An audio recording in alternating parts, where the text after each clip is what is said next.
Eh bien, bonjour à tous. On va ouvrir ce plateau télé avec cette thématique, le chirurgien sportif de haut niveau, pour une interrogation. Donc, sur le plateau, on a la chance de recevoir donc, Christophe Chenu, qui est l'administrateur du club de foot de Rennes, du club professionnel. Un sportif de haut niveau professionnel, donc Damien Périnel, footballeur professionnel depuis plus de 10 ans, je crois. Un peu plus, même encore un peu plus, donc une grande expérience. On a un sportif, mi-sportif de haut niveau, mi-chirurgien, qui s'est mis au milieu. Donc François Cauchy, chirurgien à Beaujon, qui pratique le marathon à un très bon niveau. Et puis Hugo Marchez, qui est de Marseille, qui va modérer avec moi cette session. Alors peut-être on peut commencer avec Christophe Chenu, qu'on a la chance de recevoir. Merci pour votre disponibilité. C'est vrai que nous, en chirurgie, c'est des individualités, il y a des chirurgiens, mais il y a toute une équipe. Et en tant que manager d'équipe, on aimerait savoir un petit peu les recettes que vous avez, vous, en tant que sportif de haut niveau, pour essayer de mettre tout le monde dans le même sens, tout le monde dans le même bateau. Bonjour et merci de m'avoir fait l'honneur de m'inviter sur ce plateau.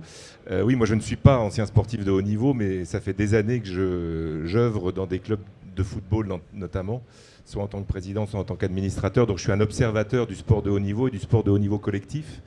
Bon, même si j'ai eu effectivement à observer aussi du sport individuel, j'ai coutume de dire d'ailleurs quand on parle de football que c'est le seul sport individuel qui se joue à 11. Donc c'est vraiment une addition d'individualité qu'il faut arriver à faire jouer ensemble dans un collectif pour obtenir des résultats. Alors ça, c'est en général le boulot de l'entraîneur, du manager, d'arriver à trouver tous les ressorts de management pour que tout le monde œuvre dans le même sens et faire de l'addition de ces individualités un collectif fort. Mais pour moi, et c'est ça qui, je trouve, est intéressant et que trop souvent les médias occultent, il y a au-dessus de l'équipe et de l'entraîneur, il y a toute une structure de club qui peut-être est celle de l'hôpital dans votre domaine. Et chaque détail de l'organisation et du fonctionnement du club dont on ne parle jamais dans les médias a un impact sur le résultat final et la performance individuelle et collective sur le terrain. Alors c'est vrai que l'exemple du Stade Rennais cette année est intéressant à regarder. Le Stade Rennais, pour ceux qui suivent un peu le football, donc est un grand club professionnel français depuis des décennies, mais n'avait rien gagné depuis 48 ans. Aucun titre en France depuis 48 ans. Il appartient au groupe Pinot depuis 21 ans. Et c'était un peu, dans le football français, le club qui a l'image du gentil loser, sympathique, mais qui gagne jamais rien. Et une nouvelle équipe dirigeante est arrivée, dont je fais partie, sous la présidence d'un garçon qui s'appelle Olivier Létang. Et en 18 mois, on a gagné la Coupe de France et on a fait un parcours en Coupe d'Europe cette année qui était remarquable. Et ça n'est pas totalement un hasard, puisque lorsqu'il est arrivé, Olivier Létang a mis en place au niveau du club un tas de process, de procédures, d'organisation, tous tournés vers la performance du club, donc de l'équipe, donc de chaque joueur, qui sont des choses qui ne se voient pas forcément, mais qui vont du fait que avant les joueurs arrivaient à 9h30 pour l'entraînement, repartaient à 12h30. Maintenant, on a mis en place un restaurant qui sert avant le petit déjeuner, après le déjeuner, pour qu'ils prennent le petit déjeuner ensemble, le déjeuner ensemble, avec évidemment une diététique qui fonctionne bien. L'après-midi, tout a été adapté pour que chaque joueur individuellement puisse travailler tel sujet. Ça peut être la vidéo, ça peut être de la cryothérapie, ça peut être de la musculature ou des choses comme ça. Les terrains d'entraînement ont tous été refaits pour que la qualité des gazons d'entraînement soit exactement équivalente à celle du stade et que quand on s'entraîne sur toute la semaine quelque part, on retrouve exactement les mêmes configurations. Il y a même des clubs anglais, je pense à Aston Villa, où ils ont 3 terrains d'entraînement correspondant aux 3 textures des terrains extérieurs. C'est-à-dire qu'ils s'entraînent la semaine sur le même type de terrain que celui qu'ils trouveront chez leur adversaire. Donc chaque détail est absolument important. Et on en arrive au fait que lorsque vous interrogez après les joueurs individuellement, ils vous disent « on nous a mis toute la journée, toute la semaine dans une configuration qui fait qu'on est focalisé sur la performance, et si on échoue, c'est nous.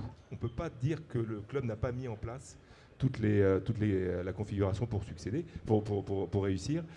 Ça ne veut pas dire qu'on va gagner, mais ça veut dire qu'on s'est donné les moyens, en tout cas, d'avoir Alors chez vous, ça va être quoi? Le matériel, ça va être l'organisation de l'équipe, ça va être ne pas travailler en silo, ça va être bien se connaître, peut-être avoir des moments d'échange avant, pendant, après, qui vont permettre au sein d'un hôpital d'être peut-être plus performant et en tout cas évidemment, il y a le talent des joueurs, évidemment, il y a la compétence de chacun, mais il y a la capacité à travailler ensemble et surtout qu'au-dessus, on mette tout en place pour que ça se passe dans un seul axe qui est on veut être performant et vous sauvez des vies.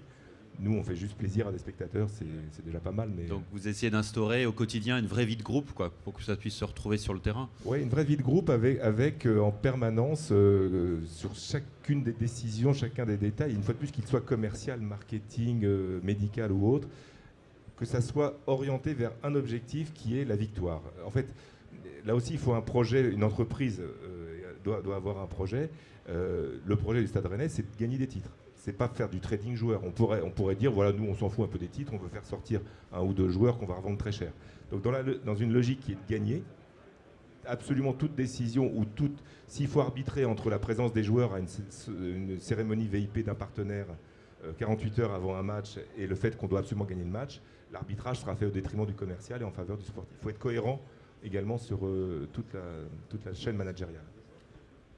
Donc, merci beaucoup. Donc ça, c'est le point de vue de l'administrateur du club qui représente plutôt le directeur de l'hôpital ou le chef de service pour nous. Et maintenant, plutôt l'avis du footballeur, plutôt le côté individuel, parce qu'on a des individualités assez fortes aussi en chirurgie, comme vous les avez en foot.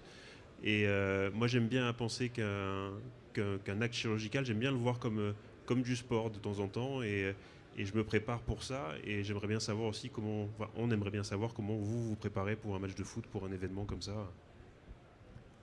Bonjour à tous. En effet, donc faut savoir qu'une équipe de foot, c'est une somme d'individualités, comme l'a très bien dit Christophe. On a tous des égos, on a tous des objectifs individuels, qui est de jouer au plus haut niveau. Et le rôle du joueur est d'être performant de toute façon sur n'importe quel match. Il est payé pour ça, parfois même très, très bien payé. Et le devoir du joueur, de l'acteur, est de mettre tout ce qu'il faut de son côté pour être performant lors des matchs. Maintenant, il faut qu'il soit mis dans des bonnes conditions. Et le club, le président, l'entraîneur a un rôle primordial pour ça. C'est-à-dire qu'il faut qu'il arrive à créer cette équipe et à montrer que chaque individualité est un 11e dans le foot d'un succès. Alors bien évidemment, il y a des joueurs qui sont plus talentueux que d'autres, d'autres un peu plus besogneux, mais toujours est-il qu'il faut tout pour avoir du succès dans la victoire. Maintenant, d'un point de vue individuel, forcément, la préparation par rapport à l'événement, à la diététique, c'est primordial. Le sommeil, encore plus pour être performant, d'autant plus quand on joue tous les 3 jours, avec des matchs à haute intensité, avec des voyages. Le sommeil, la récupération, sont des facteurs très importants, mais il y a une partie qui, pour moi, est primordiale, c'est le mental. Comment on va aborder l'événement, comment on va aborder le match, dans quelles conditions, par rapport... est-ce que ce match va suivre une défaite? Est-ce que ce match va suivre une victoire? Comment on se remet en question par rapport à une défaite, par exemple? Ne pas trop se poser de questions, garder un acquis de confiance. Voilà, ce sont autant d'éléments qui font qu'un joueur doit être performant sur le match suivant et encore le match d'après et un match d'après. C'est une perpétuelle remise en question, en fait. C'est un peu comme en chirurgie. Moi, je voulais revenir un peu sur l'aspect, vous parlez beaucoup de victoire. Victoire, c'est l'objectif, c'est clair. Nous, en chirurgie, la victoire, c'est la réussite et c'est ce qu'on veut et c'est la normalité. Et nous, la difficulté, c'est de gérer la défaite, l'échec. Et on a maintenant des réunions de morbimortalité qui sont développées avec l'ensemble des équipes pour essayer de trouver des procédures pour corriger et essayer d'améliorer le fonctionnement et d'éviter une morbidité, la diminuer. Et vous, un petit peu dans votre gestion de l'équipe, comment vous gérez la victoire, qui est très positive, et comment vous l'utilisez pour rester dans cette positivité et aller encore de l'avant, et comment vous gérez les échecs? Est-ce qu'il y a des recettes? Alors, je ne pense pas qu'il y ait des recettes, c'est-à-dire que chaque cas va être forcément un peu différent. Et je pense, moi, que la gestion des victoires est quelque chose qui n'est pas assez bien traité, parce que c'est dans ces moments-là qu'il est peut-être plus facile d'anticiper des éventuels échecs ou d'éviter. des éventuels échecs. On a tendance, la victoire à 100 paires, on dit toujours que la victoire à 100 paires, mais bon, on a tendance là, on le voit bien, on n'a pas très bien géré notre victoire en Coupe de France avec le Stade Rennais, et derrière, ça s'est enchaîné avec une série de défaites. Donc, c'est très français, ça, ou pas? Ça, non. Des fois, on l'entend. Ouais, on c'est le possible. dit. Donc moi, je crois que la première chose à faire, c'est de savoir gérer les victoires. Et après une victoire, après une opération qui s'est bien passée, être capable justement de se débriefer et d'en tirer. Peut-être que ça s'est bien passé, mais qu'il y a quand même eu des petits trucs qui n'ont pas bien marché. Et de pouvoir en permanence, lorsque l'état d'esprit est positif, parce qu'on a gagné, continuer de progresser. Parce que lorsqu'il y a échec, c'est beaucoup plus difficile. Alors, on identifie généralement la cause, mais le moral des troupes est peut-être plus difficile. Puis on cherche un coupable, et puis c'est tel joueur qui n'a pas marqué le but à telle minute, ou c'est le gardien qui s'est trouvé. Donc il faut surtout d'abord que l'échec soit plutôt vécu comme collectif pour que l'ensemble du groupe se remette en cause, et qu'on évite de stigmatiser l'un ou l'autre, parce que sinon, évidemment, c'est le début. Alors, il y a toujours une star dans une équipe qui sera peut-être plus responsable de la victoire et peut-être plus responsable de l'échec, mais il faut arriver à retrouver toujours la notion de collectif, et que la victoire soit célébrée et analysée collectivement, et que l'échec soit traité et si possible corrigé également collectivement. Donc c'est vrai que dans le football, on dit toujours on va se dire les choses, on va se parler, on va se parler dans le vestiaire, mais c'est un peu la seule chose que l'on peut faire. Il faut réunir le groupe, que les choses sortent, que les choses soient purgées, que chacun fasse son mea culpa, et que chacun s'engage à repartir sur une dynamique, en sachant que les compétences sont toujours là, les talents sont toujours là, et que c'est cette dynamique collective qu'il faut retrouver pour qu'elle se retrouve ensemble. C'est sûr que ce que vous avez mis en place, d'avoir une vie de groupe dans la semaine, probablement doit favoriser ça. C'est-à-dire que l'analyse après, c'est le groupe qui est privilégié. Oui, alors mais la vie de groupe, quand c'est tendu, c'est compliqué aussi. Donc c'est pour ça que je pense que le truc qu'on ne fait pas assez, c'est d'utiliser les victoires pour se remettre en question. On ne se remet pas en question dans la victoire, pas assez. Parce que dans ces moments-là, c'est facile. Tout le monde est plutôt dans du positif, et c'est facile de corriger des choses. Alors que quand on est dans l'échec, là tout de suite, les rancœurs ou les tensions peuvent apparaître. Après, c'est vrai qu'il y a une vraie différence avec nous, je trouve, parce que vous vivez la victoire et la défaite d'une façon très collective. Alors, c'est vrai que nous, généralement, quand on a un échec, et c'est plus ça qui nous marque que les victoires, parce que les victoires, comme vous dites, c'est la normalité, entre guillemets, les échecs, on les vit peut-être un peu trop de façon personnelle et pas assez de façon collective. Et j'ai eu des discussions récemment avec des amis installés dans des cliniques privées qui sont en activité relativement isolée. Eux, ils gèrent ça tout seuls. Et je pense qu'on a très peu de formation et très peu de sensibilisation sur ce problème-là. Et cet ami en question a fait la démarche lui-même d'aller dans ces moments-là voir un psychologue. Oui, c'est ce que j'allais dire. Il faut se faire aider par quelqu'un. Si la structure ne peut pas aider, il faut aller chercher.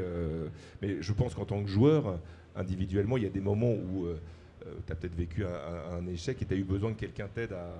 Après, ça c'est vraiment c'est personnel. C'est-à-dire qu'il y a des joueurs qui vont, après une défaite, vont même prendre d'office sur eux-mêmes la culpabilité de cette défaite. C'est-à-dire qu'ils vont dire, ils vont repenser à leur match et ils vont dire, mais j'ai raté cette passe, là j'ai pas été décisif à ce moment-là.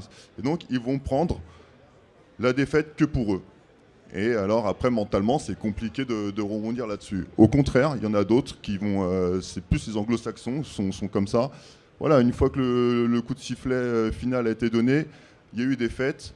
Bon bah allez, c'est pas grave, c'est fini maintenant et on passe au prochain match. Donc alors à vous c'est un peu plus compliqué, quand c'est un match que vous perdez, forcément les conséquences sont plus dramatiques. Mais la gestion de cette défaite est voilà, qu'est-ce que je fais maintenant? Remise en question, d'accord, mais bon, si j'en suis là, si je suis à ce niveau-là, c'est quand même que j'ai des qualités. Et ne pas douter, parce que le doute, je pense aussi bien pour vous que pour nous, c'est le pire ennemi de toute façon. Donc avoir des acquis assez solides et avoir du recul, surtout pour être sûr qu'on soit performant lors du prochain match. Patrick Pessot, notre président. Juste, j'allais dire de façon un peu caricaturale, mais le chirurgien, on est plutôt dans une démarche, quand il y a un échec, d'essayer l'évitement, j'allais dire, et de dire Combien de fois j'ai entendu c'est la faute de l'anesthésie, c'est la faute de mon aide, voilà. Donc non, enfin, il faut être honnête. Donc il y a aussi probablement par rapport à votre démarche collective de remettre en cause. Donc en effet, il y a les RMM et tout ça, mais on en est loin encore de cette culture de la possibilité de l'échec, de l'erreur, de l'analyser collectivement.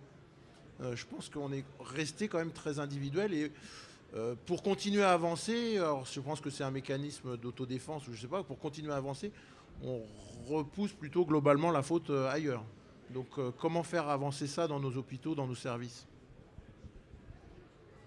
Là, je crois qu'on a des structures qui sont un peu différentes. C'est-à-dire que dans un club, il y a un président et un coach qui ne sont pas joueurs. Vous êtes à la fois entraîneur-joueur, enfin, vous avez un peu ce double rôle. C'est vrai que quand vous avez un coach, voire une structure, directeur sportif, président, qui peuvent à un moment donné convoquer les gens, faire purger, faire prendre conscience collectivement d'un succès ou d'un échec, jouer ce rôle de management, c'est plus facile. C'est pour ça que peut-être que quelqu'un d'extérieur peut être utile dans ce genre de moment pour jouer ce rôle et pour éviter que l'entraîneur-joueur puisse se défausser ou au contraire assumer à 100% une erreur alors que peut-être qu'il la partage avec l'anesthésiste ou le matériel ou l'hôpital. Après ça, je voulais aussi rebondir sur ce que disait Damien. Il y a aussi une dimension très personnelle. Chaque individu est différent par rapport au succès et à l'échec. Prenez un avant-centre qui va rater les 2 premiers duels avec le gardien. Il y en a qui vont s'effondrer et puis mettre un pied devant l'autre pendant 90 minutes. Et le copain d'à côté, dans la même situation, qui va continuer, et à la 90e, au 15e tir, il va finir par en mettre un, parce qu'il a une telle confiance en lui que, voilà. Donc, dans l'échec, la réaction, elle est aussi liée au tempérament de chacun, qui est capable ou pas de passer outre, ou qui, au contraire, intériorise beaucoup les choses. Maintenant, je pense que le vrai sujet de différence, il est dans votre structure d'organisation, où pour moi, le patron de l'hôpital n'est pas vraiment le patron comme le président de club, qui peut intervenir et régler. Oui, c'est vrai. Pour poursuivre sur ce que disait Patrick, c'est que nous, on fait un métier un petit peu schizophrénique.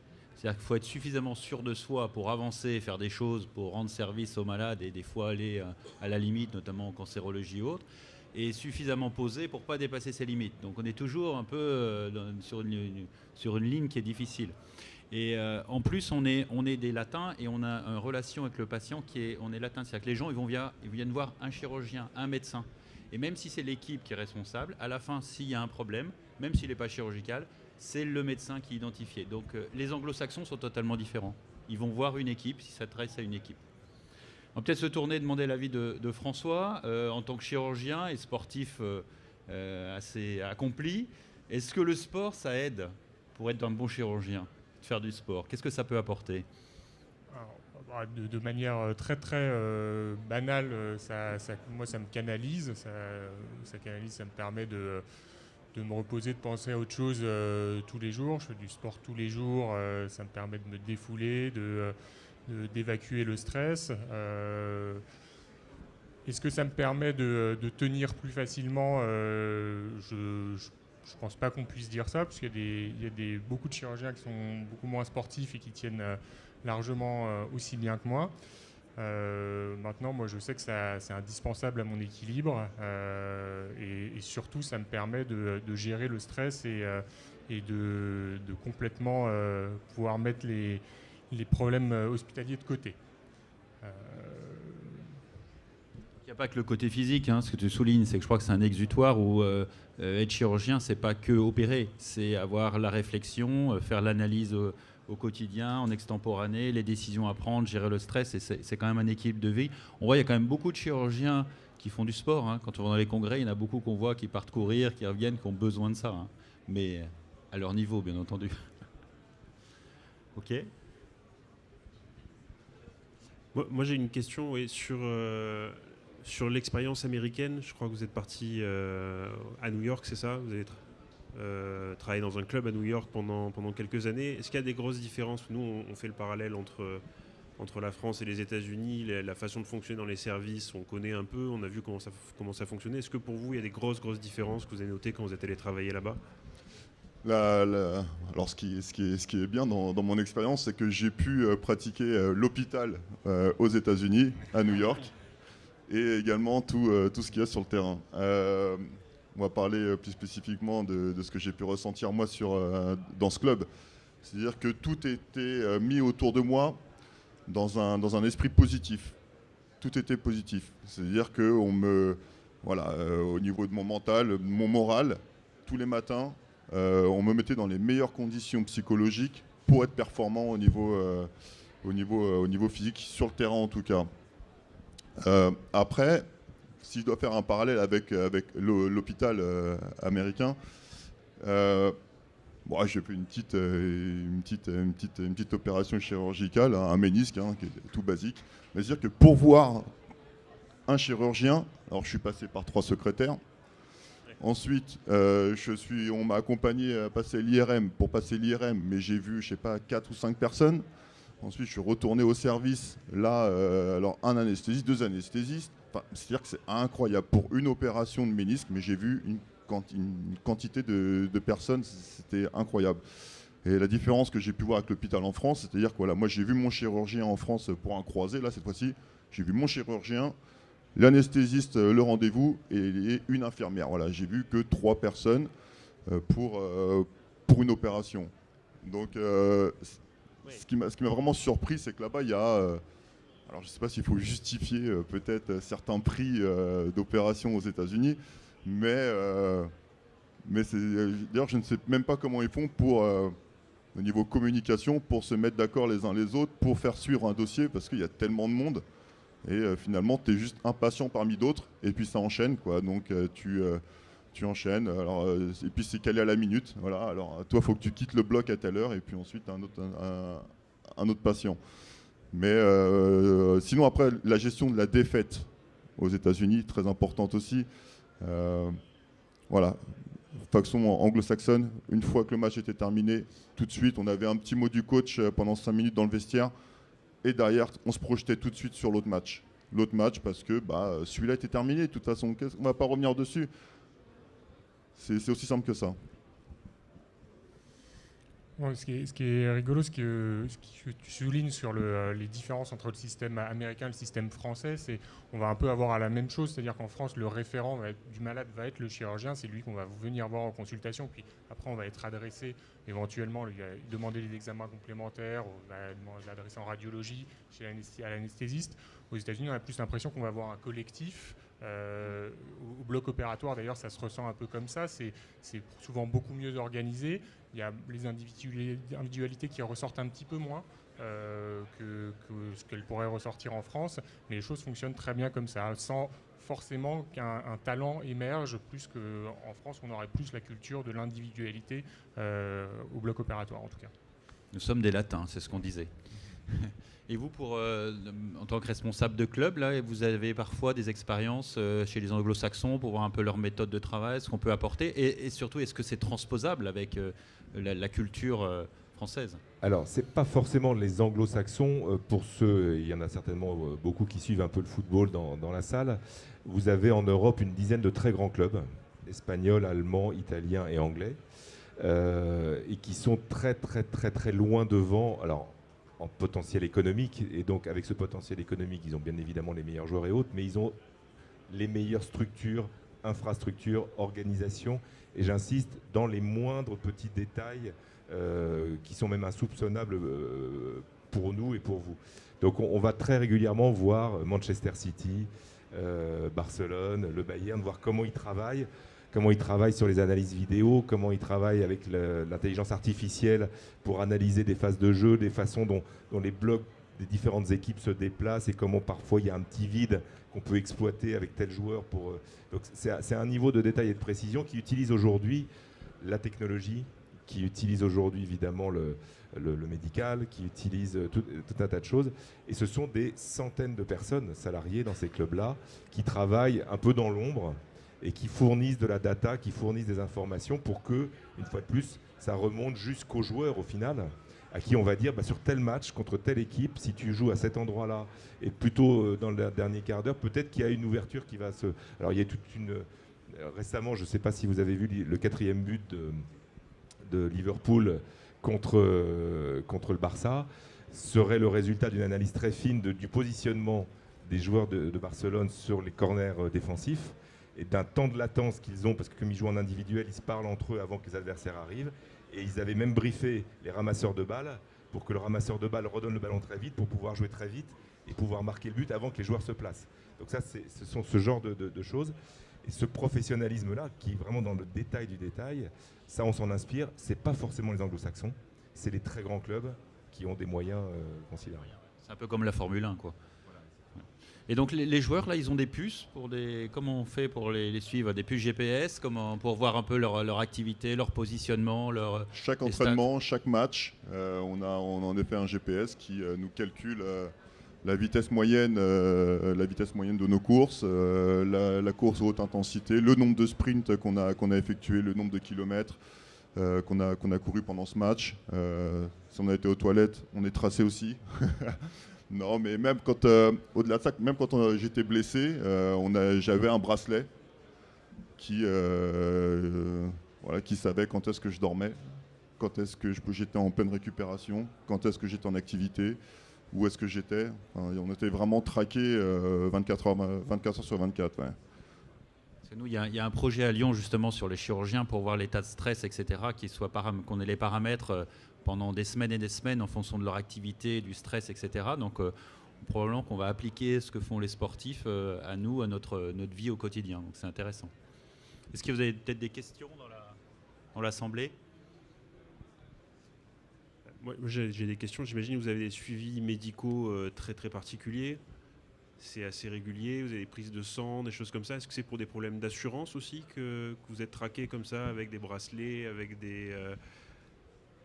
Pas spécialement. Non, c'est vraiment pour la performance du joueur, du sportif. Donc c'est que sur le côté positif. Il n'y a pas de surveillance aussi, parce qu'il y a le côté du salaire du joueur qui, je pense, doit être un peu assuré. S'il ne joue pas, s'il est blessé, il coûte de l'argent au club. Il y a la fameuse visite médicale d'avant-signature, ça qui est crucial parce que le moindre doute quand vous faites signer un joueur pour des millions de transferts et des millions de salaires, s'il a un bout de ménisque qui ne fonctionne pas, vous allez quand même hésiter.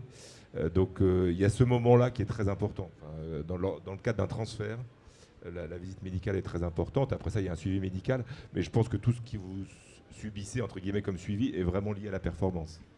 Là, j'ai pu aller dans un club en Allemagne il y a 15 jours qui a développé son propre laboratoire de performance. Alors, je vous vois sourire, ne pensez pas au dopage particulièrement.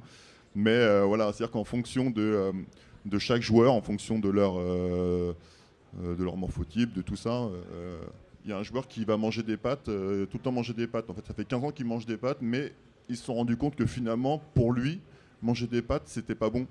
Qu'il fallait peut-être qu'il mange autre chose pour être encore plus performant. Voilà. Donc, c'est-à-dire qu'on pousse vraiment. Là, c'est dans le détail. Dans le détail, il y a tellement de sommes importantes en jeu, au niveau des transferts, au niveau des salaires, au niveau des retombées économiques, qui fait que. Mais ça y est, le hasard n'existe quasiment plus. Il y a Gérard Rouillet qui disait le but d'un entraîneur, le but d'un manager, c'est de réduire au maximum les incertitudes. Là, on y est vraiment. Oui, on avance nous sur la médecine personnalisée, c'est aussi également parce qu'on voit que chaque patient est différent et le standard, il faut peut-être l'adapter à chaque patient. Il y a des points communs. On va devoir conclure, je crois, parce que le temps est un peu. Est-ce que, en synthèse, tous les deux, qu'est-ce que vous voyez qui est, en fonction de votre expérience, applicable à nous chirurgiens, soit individuellement, soit dans l'équipe? Franchement, pas mal de choses à cette différence près, c'est celle que j'évoquais tout à l'heure, c'est que vous n'avez, à mon avis, pas... Parce qu'il y a une équipe. Dans l'équipe, il y a des stars. Alors les stars, c'est peut-être vous et l'anesthésiste, qui sont peut-être plus stars que les autres corps de métier avec lesquels vous travaillez. Et dans une équipe de foot, c'est pareil. Il y a un gardien de but et un buteur. En général, c'est les deux personnages clés. Puis après ça, des joueurs qui sont parfois un peu moins connus et autres. Et il faut arriver à faire ce collectif en gérant les personnalités des stars et en faisant accepter aux autres qui sont parfois au service des stars. Donc ça, il y a pas mal de points communs. Mais la différence, c'est celle que j'évoquais tout à l'heure, c'est que au-dessus de vous, au-dessus de l'équipe, il n'y a pas forcément ce président, ce coach ou ce directeur technique qui n'est là que pour manager. Et je pense, dans le système français, qui a énormément de vertus par ailleurs, c'est peut-être ce qui manque. Et j'ai la même analogie avec l'école. Le directeur d'école, n'est pas un manager des enseignants. C'est un peu ce que... Moi, j'ai dans ma famille des enseignants et une directrice d'école. Quand je vois l'organisation de l'école, moi qui suis un homme d'entreprise, il me manque... je ne comprends pas que le patron ne soit pas vraiment le patron, quoi. Et je pense que c'est vachement important. Pour moi, le management est clé absolument partout pour la réussite. Et je pense qu'il manque... Voilà, la différence, c'est que à un moment, il y a un entraîneur ou un président qui peut rentrer dans le vestiaire, qui peut remettre les choses en place, qui va décider, qui va orienter. Je ne crois pas que vous ayez ce fonctionnement-là, et c'est peut-être ce point-là. Et peut-être qu'aux États-Unis, à l'inverse, peut-être que ça existe, ça je ne sais pas.